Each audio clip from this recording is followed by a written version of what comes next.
moment. And by bringing your work to the Fringe, you are already part of a cultural movement. Because what happens at this festival has a huge impact on the arts around the world and beyond. I'm telling you guys, it's huge out there. Each year, a theme, an insight, or a battle cry for some sort of revolution always emerges. And I cannot wait to discover what yours is.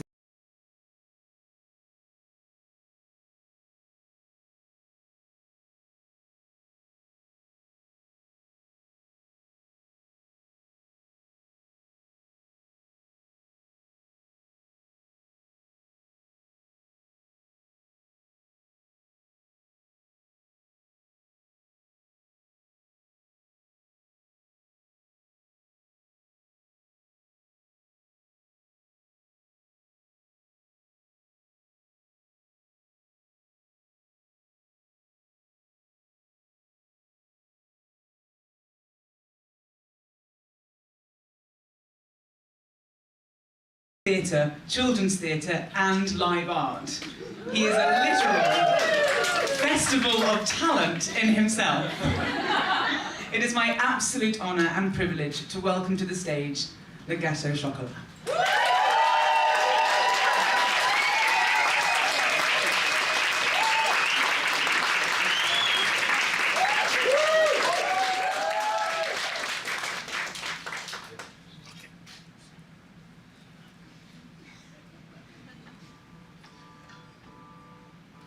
Guess mine.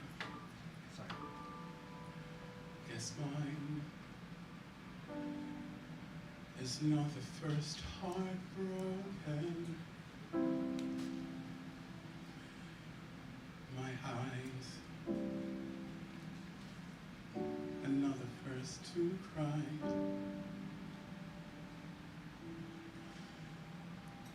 Not the first to know. There's just no getting over you.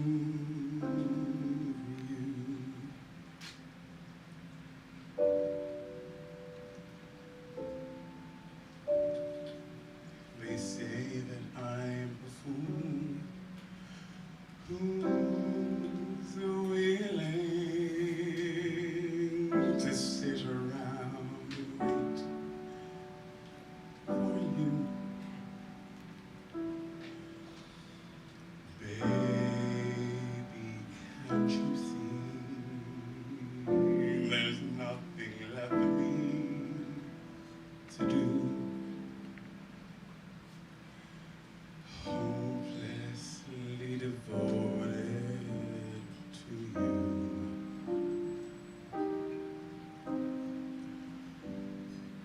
But now there's nowhere to hide.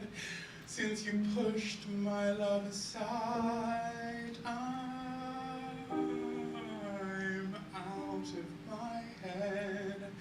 I'm hopelessly devoted to you. I'm hopelessly devoted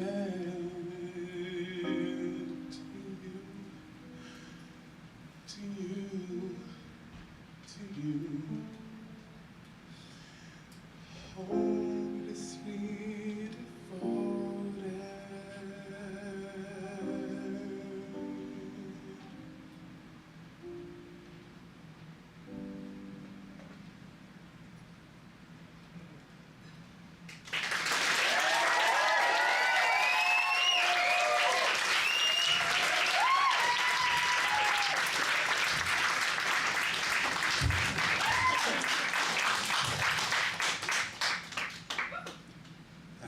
What I do. I have a law degree. Why and how I'm here will never not be surreal to me.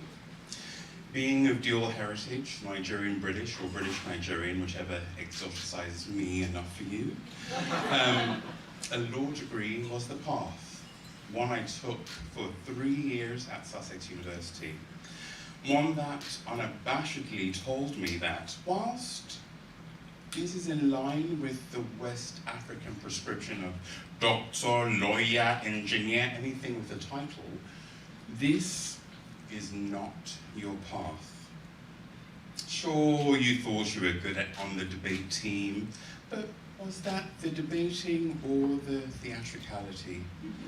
Questions that I still don't have answers to. And questions that don't answer how I got here to this moment giving this speech. In an alternate universe where I pursued a career in law, maybe done a master's, a specialised clerk under some judge, found myself in many rooms where I'd be the only black person, a quality that the performance world shares with the legal one. I'd be married to a woman.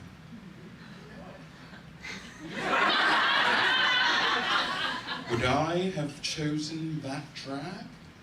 To be married with 2 kids, a London pad and a by-the-sea loft mansion in Whitstable? Yes, Whitstable. I don't know the answer to that, but thank fuck I'm here. Several things knocked me off that course. First, we were at Sussex University in Brighton. Thursday nights were sacred.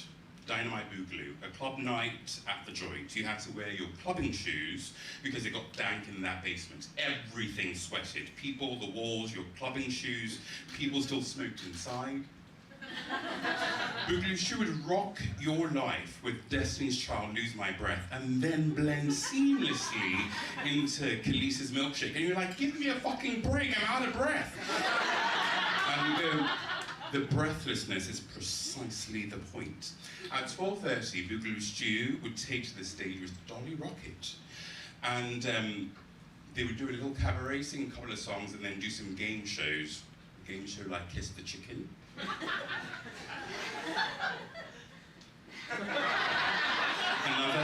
another Shit Lips.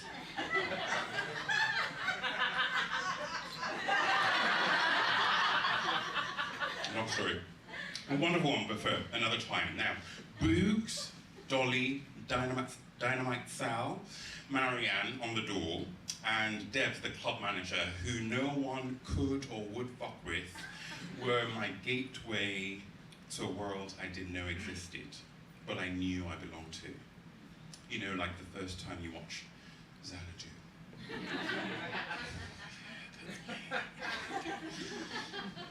What a rabbit hole.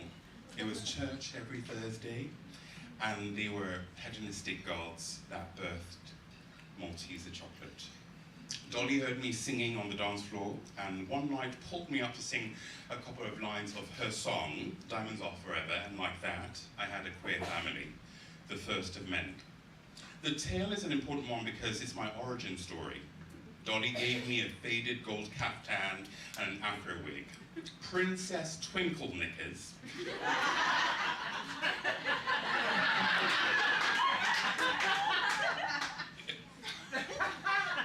This isn't he, that's it. So, Princess... She used to strip. And one of my favorite, this is not here, I'm just adding this now. One of the end of one of her acts, it was like a 50s housewife, was vacuuming, and then she would vacuum out like 100 handkerchiefs out of her vagina. Okay, so, well, she gifted me a tube of cerise grease lipstick, and that was my eyeshadow, blusher, and lippy. No contouring, I was on into. Somehow, the law degree simmered in the background. A couple of Boogaloo friends invited me to gay bingo with Johnny Woo, John Sizzle, Mark Busher, and I was like, wait, there's more? Wait a fucking minute, there's more! Queer family number 2. I became friends with Robin, Mark, Nocky, Johnny Woo. Johnny Woo was yet another portal to an even queerer world and a new family. Also Disco, Booby Tuesday, Rhiannon Styles. And whilst Dynamite Boogaloo was singular, it was not an anomaly, one that I'm incredibly grateful for. The law degree simmered in the background. And the expectation weighed heavy still, because because I was never not Nigerian. But bourgeoning Malteser, armed with a tube of cerise lipstick, had subconsciously started to fabricate an alternate reality where this could be a thing. What? Dear Rhiannon Styles, who let me stay over sometimes post-gig rather than wait for the 4 a.m. train to Brighton, orchestrated an introduction that changed everything. Dusty Limits, a colleague, had pulled out of emceeing Emperor Star's show in Adelaide, the very best of Emperor Star. And Rhiannon said Gateau could do it. She was like, sure, so portal number 3. Significant in ways I'm still coming to understand. Law degree is now completely off the boil. This was 5 years post said degree. I had been lost in a wilderness of Lloyd's Debt Collection, American Express Customer Service, Brighton and Hove Refuse Collection Helpline, enter Adelaide Fringe. You know how places only exist in Eurovision? That was Adelaide Fringe to me. I was like, oh, what the fuck, how are we still flying? This is so far. The Garden of Unearthly Delights in the Umbrella Revolution reads like fiction, and Adelaide digested us as such. This was a portal that demonstrated that Dynamite Boogaloo, whilst a 30-minute cabaret spot in a basement club in Brighton, was also a most extraordinary ecosystem that people actually trained to deliver as their livelihoods.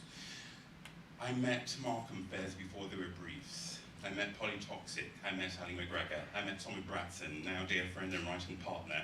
I met Strutt and Fret, who produced The Garden. They gifted me several hosting spots in the post-cabaret fizz at a club night called Club Cascadeur. And there I gave everything from Bassi to Puccini and began to understand what my craft was. Because I was studying law.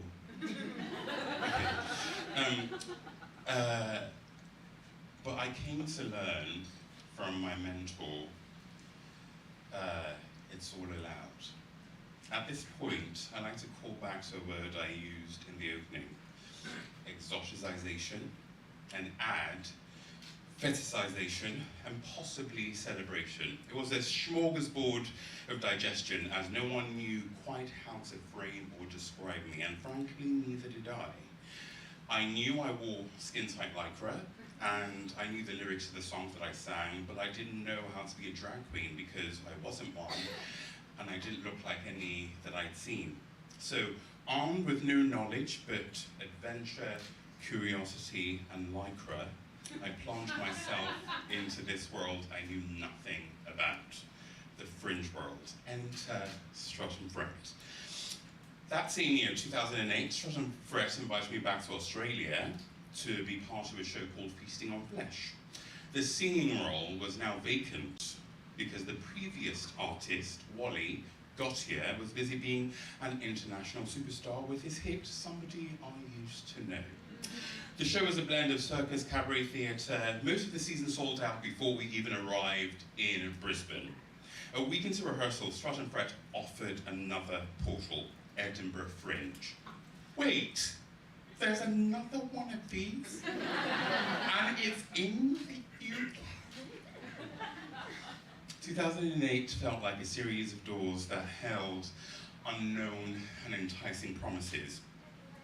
As enticing as this promise was, though, it was seemingly impossible, as I had signed a contract to be in an operatic staging of Varjagpur, a children's book by S.F. Said.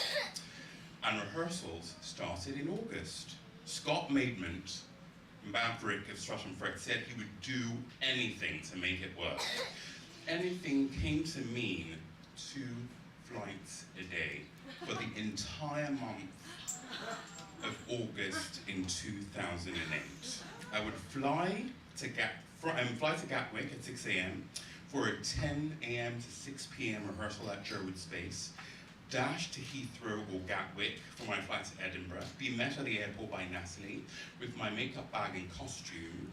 I graduated a little bit from the cerise lipstick, which I shouldn't have because this was the moment to use it. This was my introduction to Edinburgh Fringe, the first portal in my series of portals that came with circumstances that never allowed me to fully ensconce myself in the magic that this place offers. It would be another 3 years before I returned. In that time, I watched, I sponged, I interrogated, I denied, I explored. In 2008, I went by myself to see Alan McGregor's Midnight Lullabies, which gave me the permission and license to unashamedly embrace operatic repertoire. I was literally transformed by Paul Capsis, an outrageous talent that's really very rude because you can't go on before him or after because he eclipses everything. At uni, I went and saw a show that I thought was drag, but I knew wasn't. I remember the poster being a face of googly eyes, Taylor Mack. The show, a stool, a real suitcase of drag, and a ukulele. I saw Johnny Woo, International Woman of Mystery. I saw David Hoyle, whose genius rages like a fire that could warm you to cozy or absolutely fucking burn you to a crisp. I saw my dear friend and mentor, Adrian Howell, who unfortunately completed suicide. Adrian gifted me with wisdom that continues to evolve. The art of wearing makeup only to reveal the person behind it. His drag was of such humanity that it compelled me to be authentic about and with mine. By this point, I joined a clique and was also sponging up wisdoms from artists like Ursula Martinez and Frodo, sometimes watching, sometimes listening, sometimes asking. Frodo said, give them a flavor of the entire piece in the first 15 minutes of your show, words that I took to heart. That these are but a few totems that led me back to Strut and Fret in 2010 to say, I think I'm ready to do a solo show, and would they produce it? They said yes. Within a week of opening the show in 2011 in Adelaide, Scott said we're taking it to Edinburgh. We did. Sometimes the planets align, and even though you don't know where you're fucking going, you turn up for an overnight coach at London Victoria with your friend and director Ed with 4 suitcases of drag to debut at the world's largest performance arts festival. You take everything with you: Nigeria, England, homosexuality, Christianity, friendships, wisdoms, lycra, hope, law degree, fuck off. And pieces you mightn't even have considered because they aren't separate to you. Society tells you that they are. Your blackness, your fatness, your queerness, your femness, all the ingredients that conspire to deliver your identity at that time. And unbeknownst to me, unlike 2008, I signed up and signed into quite an extraordinary roller coaster. When you're not performing your show, you're selling it. When you're not selling it, you're doing PR. When you're not doing PR, you're rehearsing and adjusting to the conversation with the audience, all in a permanent state of dampness.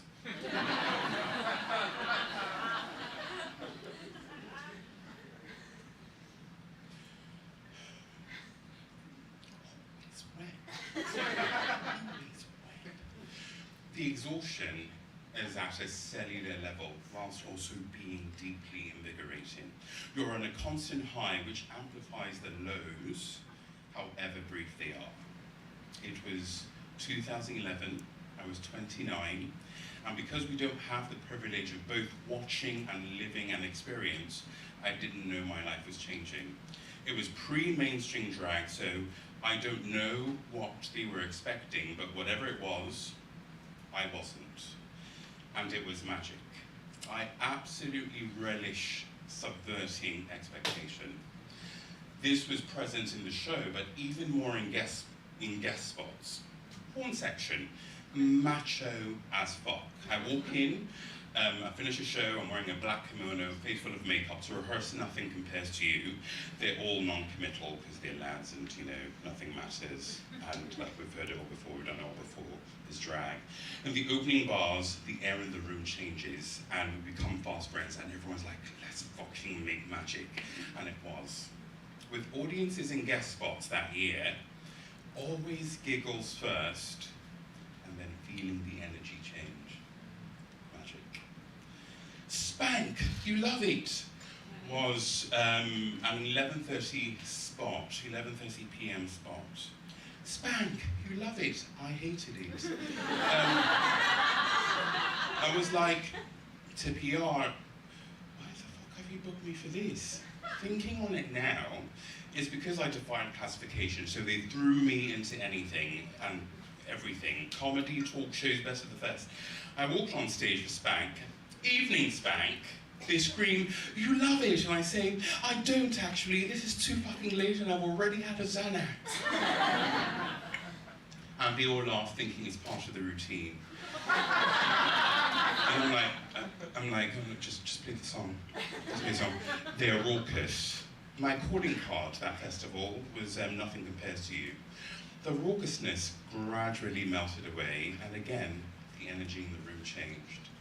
First confused muttering of a crowd awaiting a punchline that never comes, but in place, an acceptance of an invitation to sing along to a song that soundtracked all of our lives. So even at Spank, I fell in love with them, and they fell in love with me. Magic, Edinburgh Fringe.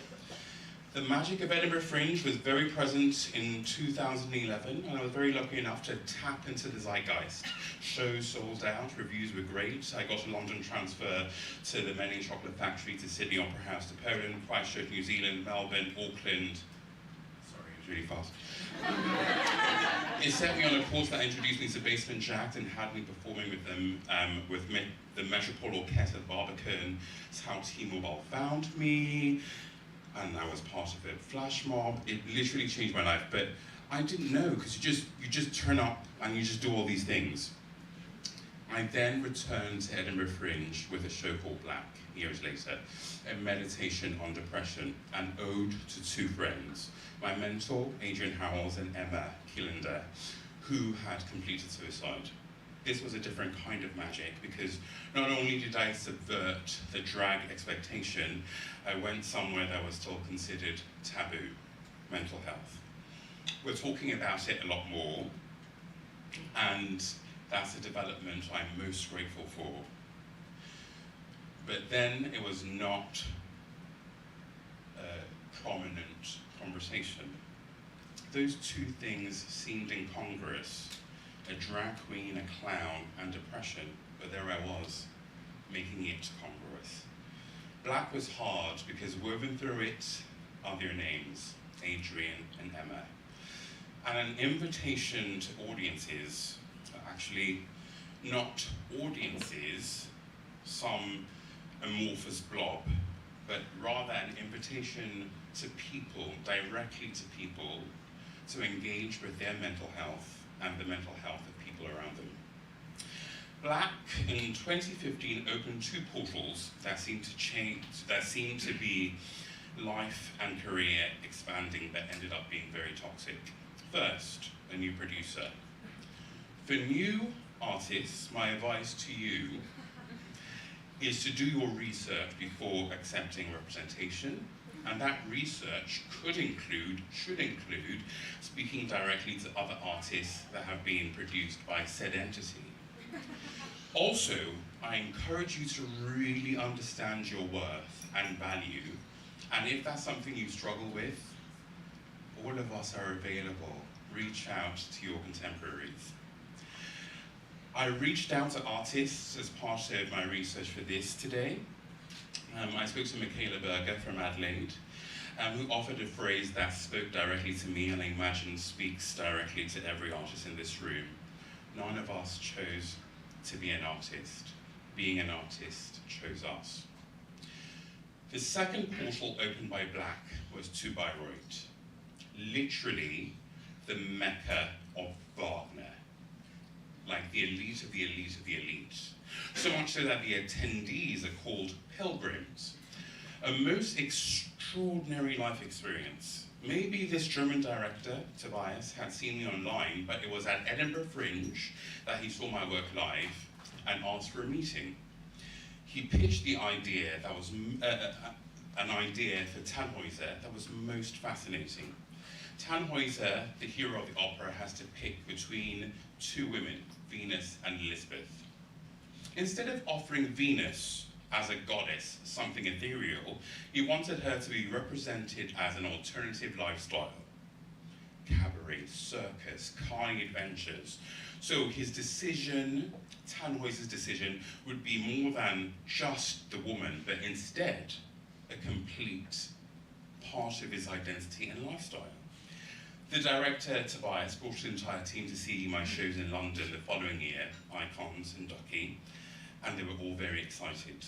They showed me stage drawings and plans. They pitched to the house in Bayreuth on the 17th of January 2017, and Bayreuth said yes. The show would debut 2 years later, 4 years after meeting me and making me the inception of the design. Okay, the rehearsals are conducted in German. The contract was in German. The town, Bayreuth, is very German, whatever that means. I'm the only black person in a production of 152 people, and seemingly the only black person in Bayreuth. One day during rehearsals that are conducted in German, I'm sat there, my mind wanders, and I look out into the theatre, and I wondered, then shuddered at the thought of the question, has Hitler ever been here? A quick Google search in the next break, and Google literally screamed in my face, "Of course he has chocolate cake! Why didn't you ask me this before?" That was the beginning of my actual research into where I was. Concert opening night, the piece is a raging success, critically lauded by the press. I walk out to bow and I get booed, as do the creative team. I blogged about it on my Facebook page, and that act unleashed hell. There were literally hundreds of emails and comments a day.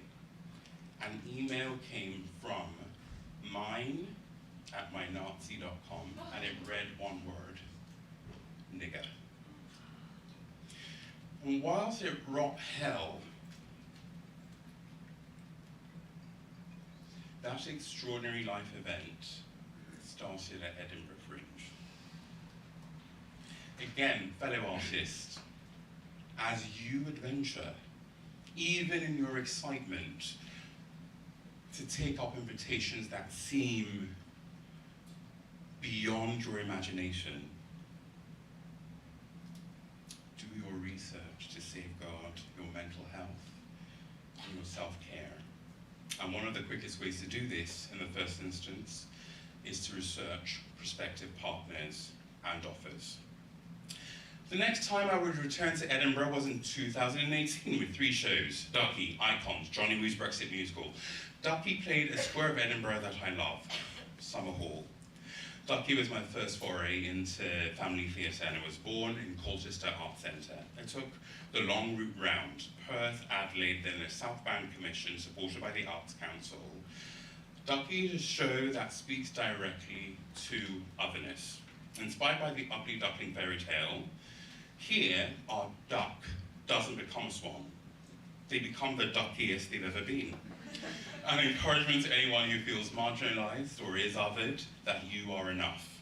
A message that I still whisper to myself and remind my niece because it was a gift to her. Bubble. That's her nickname, because when my sister was pregnant and we didn't know the sex of the child and it didn't matter, we just called her Bubble, and Bubble, we still call her Bubble. She was finding it hard to settle in school after moving back from Nigeria. You see, for her and for me, in Nigeria, we're not black, we're people, we're humans being. In England, we're black people, humans doing. Her new reality triggered curiosities of her classmates, most of it harmless, but nonetheless made her question her identity, the texture of her hair, the shape of her nose. She was the only black person in her nursery school. Ducky went on to tour the UK extensively and continues to do so with a new non-binary neurodivergent performer, Julian Brett. These facts are important because inclusivity, which I think could be at the heart of what theatre offers, the ability to see yourself. Ducky was choreographed by a friend, Mark Smith of Deaf Men Dancing. Ducky's choreography proudly incorporates BSL because inclusivity isn't just a word, it's practice, it's action. It made me think about the two other shows I played in Edinburgh that year, Icons and Johnny Wee's Brexit musical. Neither had BSL performances scheduled for the entire season. Inclusivity, like diversity, is not a word, it is action, it is practice. I don't have the numbers, but I can pose the question to Edinburgh Fringe. Is the world's largest performance arts festival inclusive? Could a wheelchair user or a deaf person turn up to this festival and see a show on any day? Does the largest performance festival in the world cater to everyone? The job here is twofold: creating access and then publicizing it so that the people who need it most are in attendance. In my research, I spoke to a few artists to get a broader vista of their fringe experience. Sarah Louise Young has attended for 28 years, performed in 42 shows, over 18 fringes, a veteran. Sarah's passion for the fringe is fervent, but like many of us, she's worried about the spiraling cost of accommodation. Dan Y, Seance, Bourgeois Maurice, Marcel Ocon, all mention the cost of accommodation as becoming prohibitive.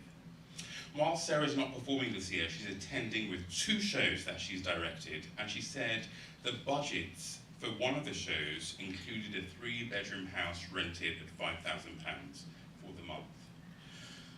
For artists and indeed companies that have no backing, this makes it impossible to consider the world-celebrated fringe art market.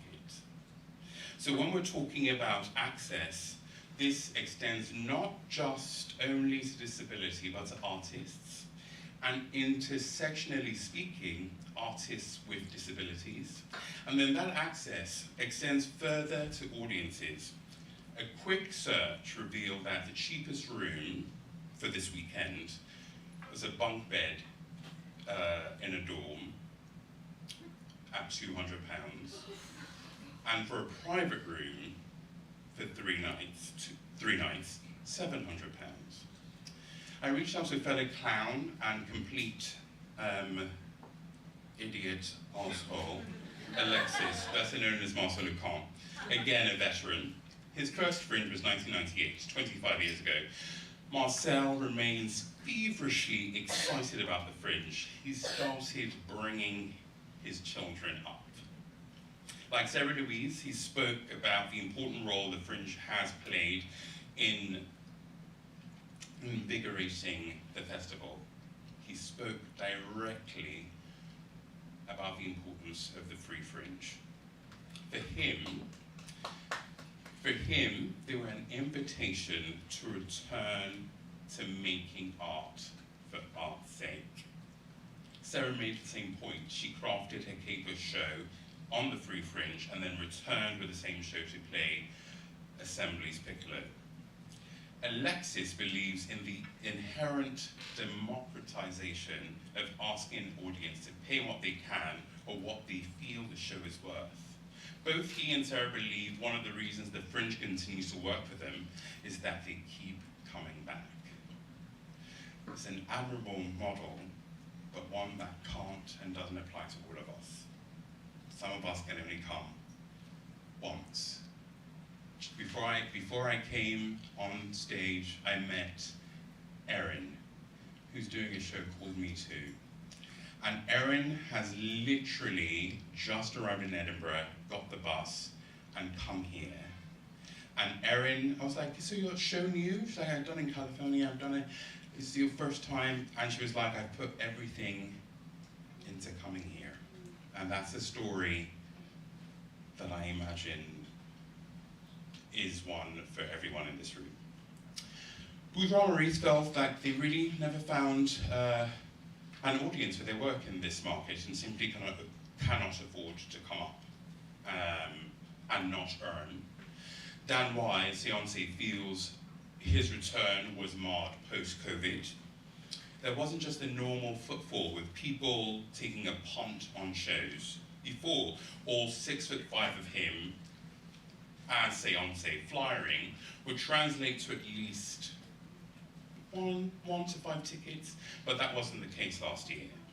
So are these just the embers of post-COVID world, or is it more complex when you engage with what it actually costs, as mentioned above, to attend this festival as a punter? Considering the cost of accommodation, travel, food, and then tickets, it makes for a persuasive equation of why audiences might shy away from taking a punt, but rather going for shows they've got good reviews. Afia Campbell, an African-American, speaks about the non-diversity of audiences, an experience I know intimately. In her words, it's hard doing a show that leaves you feeling so raw and vulnerable in front of people who don't always look like you and may not understand the source of that pain. Like Michaela Berger and Erin, so Michaela Berger of Adelaide, Erin of America, Afia Campbell of America, on top of all the costs that we've been talking about, they then have to consider visas, flights. How do they, as international artists, compete against massive PR machines of celebrity comics or renowned ensemble pieces?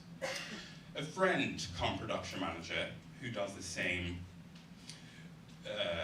production management for one of the big venues, said last year was very difficult, as COVID and Brexit had left a massive hole, and all the festival was spent applying plasters to wounds that wouldn't or couldn't close. He said it feels much better this year, and somehow the nationwide conversation around mental health has seeped into staff and venue practices. So he feels, having done it for over 10 years, he feels that this is the healthiest it's ever been, which was a joy to hear and very important, because I think wounds you can see and mental health you can ignore, but we shouldn't. There was a moment the world stopped. COVID, lockdown. In that time, there was some rebalancing. People came to understand how all our lives are enhanced by art. The minutiae that you thought, or you might normally ignore. Font choice, music, radio, Zoom plays, Netflix. The Arts Council suspended all applications to create a wider support net for a lot of people who fell through the cracks of government support. When lockdown started looming as a reality, I was in Melbourne making a show with Adrian Truscott, one part of the Vava Sisters and winner of the coveted Foster's Comedy Award and Malcolm Hardy Award for comic originality. I give this level of detail for Adrian because it speaks to a model that the veterans mention, the free fringe. Adrian took her crowd-funded show to Bob's Bookshop in 2013. Anyway, back to Melbourne. Adrian caught a flight back to America sooner than I got a flight back to the UK. In that time, the silence was deafening, literally and metaphorically. Not only had we stopped making grey arias, I wondered what else is going to be cancelled, how long is this going to last, how are we going to survive this? By the third day, in a Bailey's haze, I did a live stream from the very small bathroom in Melbourne. And my producer set up a PayPal during the live stream and kept asking people to donate and telling me to tell people to donate. And it was an absolute pig's breakfast of utter chaos, and it was marvelous. I loved it. I woke up the next day to just over £2,000 in the PayPal account. My immediate impulse was to create a bursary of £50 for people like myself who were in need of support. NHS workers and artists at the front of the line. DM me, no questions asked. Some that took the bursary actually returned it 6 months later, saying that I should pay it forward.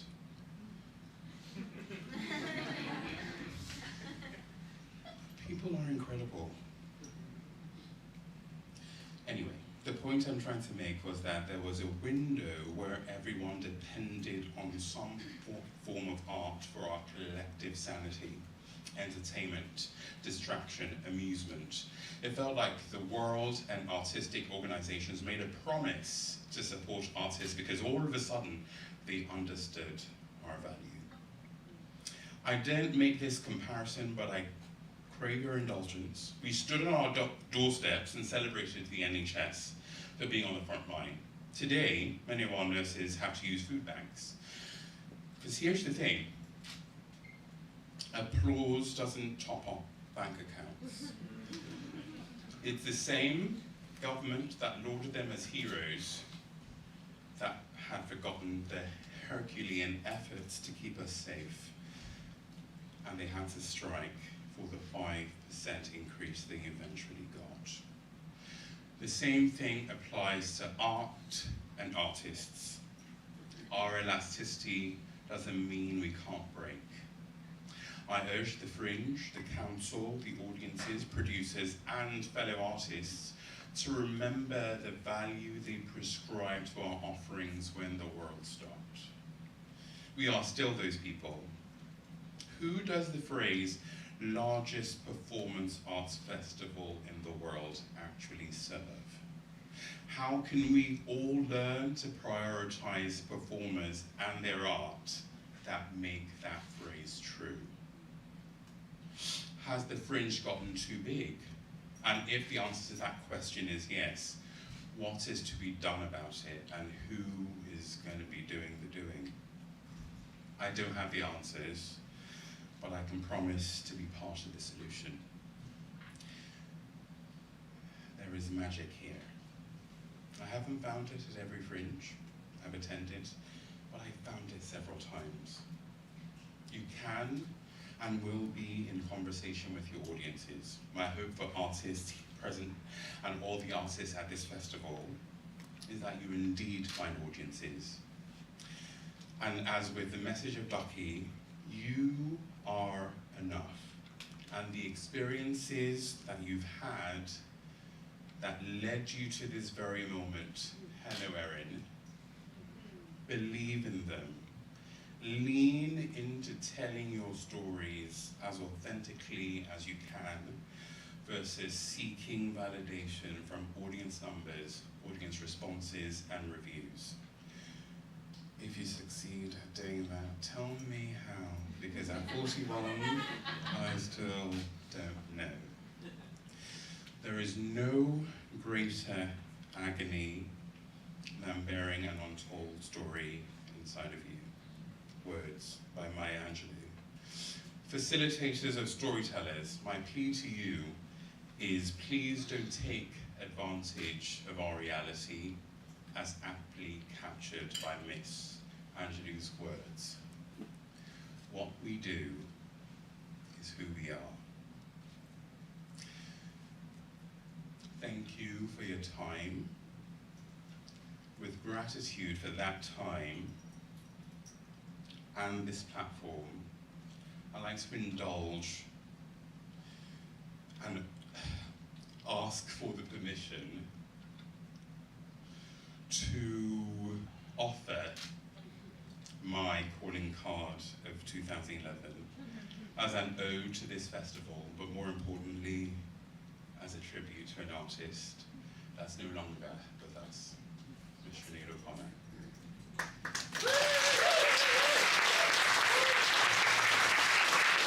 It's been 7 hours and 15 days since you took your love away. I go out every night and sleep all day since you took your love away. Since you've been gone, I can do whatever I want. I can see whomever I choose. I can eat my dinner in a fancy restaurant. But nothing can take away these blues. Nothing compares. Nothing compares to you. I've been a Gateau Chocolat. Thank you so much.